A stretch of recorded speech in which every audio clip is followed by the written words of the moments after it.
কোটা বিরোধী আন্দোলনে জনমানুষের ভোগান্তির আরো খবর জানাতে সাভার থেকে যুক্ত হচ্ছেন সহকর্মী নাজমুল হুদা। নাজমুল, কোটা আন্দোলনের কি ধরনের প্রভাব পড়েছে জনজীবনে, সাধারণ মানুষ কি বলছেন?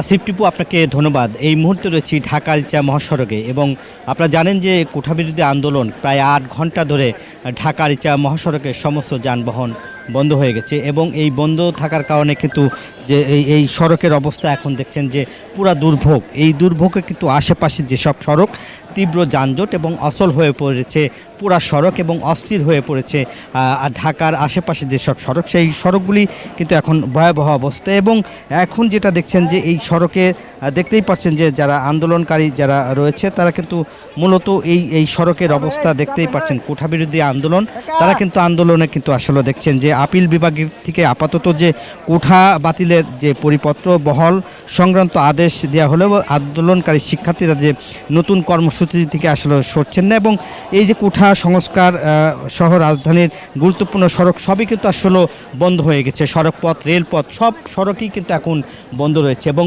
তারা বলছে যে যেহেতু এই সড়কে আর কিছুক্ষণ পরেই অর্থাৎ সন্ধ্যার পরেই কিন্তু তারা নতুন কর্মসূচি দিবে। এই ছিল আমার কাছে জনদুর্ভোগ এবং কোটা বিরোধী আন্দোলনের সর্বশেষ। ফিরে যাচ্ছি স্টুডিওতে।